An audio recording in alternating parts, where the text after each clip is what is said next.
Okay, this video is meant to give you an introduction to how we balance redox equations in base solutions. And so balancing a redox reaction in base is really no more difficult than balancing it in acid. There's just literally one more little thing to consider. So we're going to treat this like it's an acid, and then we're going to make one little modification at the end. So if you understand how to balance redox in acid, you should understand balancing in base pretty straightforward. So that's the good news. So the first thing you have to do is you have to assign oxidation numbers to all our atoms and then figure out who's oxidized and who's reduced, just like we did when we balanced an acidic solution. Then we're going to write and balance our half reactions.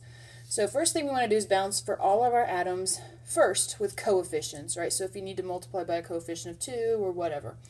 And you also want to balance everything that is not oxygen and hydrogen first, and then save oxygen and hydrogen to do last. So just like we did with acid solutions, we balance O by adding H2O liquid, that's the solvent. We balance hydrogen by adding H+. That's what we said we could do. We were allowed to make this assumption because it was in acidic solution. So that's what we did, all these first 4 steps, what we did when we balanced in acid solution. And now we're just going to take that acid solution and then we're going to turn it into a basic solution. So in other words, we're treating our basic solution like it's acid, and then at the very end we're going to say, but it's really not an acid, it's actually in base. So we're going to turn what we did into a base. So we're going to offset any H+ we added using hydroxide ion, because this is a base solution. That's part of the solvent. That's why we can get away with sticking as many hydroxide ions as we want. Add the same amount of hydroxide to both sides of the equation, and then anywhere you've got H+ and OH- together, combine those to make water. And then, just like when we did when we were doing acids, right, we're going to add our half reactions, we're going to multiply by coefficients to make our electrons cancel if we need to, and then we'll clean up our final reaction. So anything that cancels on both sides, we'll use that last step to be our cleanup step. So let's go through an example. So here's our reaction. ClO minus, right, I think that's something we're all familiar with. You should know the name of that. And iodide, forming iodine and chloride. Okay, so first thing you got to do is assign all your oxidation numbers. And again, if this is something that you're still struggling with, you got to go back and master this skill. I mean, you can't go any further until you assign oxidation numbers. So chlorine is +1, oxygen is -2, monatomic ion, pure element is most stable form, and monatomic ion. So now we're going to write our half reactions. Iodide becomes iodine, right? So that goes from -1 to 0, and that is a loss of 1 electron, right? If I lose something that is negative, my oxidation number goes up. So I go from -1 to 0, so I went up 1. But I've got to balance this for number of atoms, right? If 1 iodine loses 1 electron, then 2 iodines will lose 2 electrons, right? Because of that subscript of 2, I've got a balance for atoms. So 1 iodine would lose 1 electron, 2 iodines will lose 2 electrons. Now for the reduction.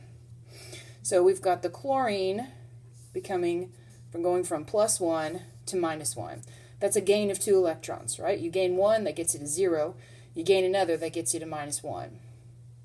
And now we balance the oxygen just like we did when we were doing acid solutions. I've got 1 oxygen here, so that means I need 1 oxygen here. So that's why I put H2O. But now I've got to balance hydrogen. I've got 2 hydrogens here, so I use 2 H+. And now here's the part that you do for the base, right? This is the part that's different. If we were balancing this in acidic solution, we'd just stop here and go about our day. But this is the part where things get new when it's a base. Right, this is the part that you've got to do differently for a base. Because we're just treating this like it's an acid, and then we're saying, but it's really not an acid, it's a base. So we need to make this modification. Okay, so I have 2 H+ here. So I need to offset that H+ with the same amount of hydroxide. And if I add 2 hydroxides to the left, I have to have 2 hydroxides to the right. Okay?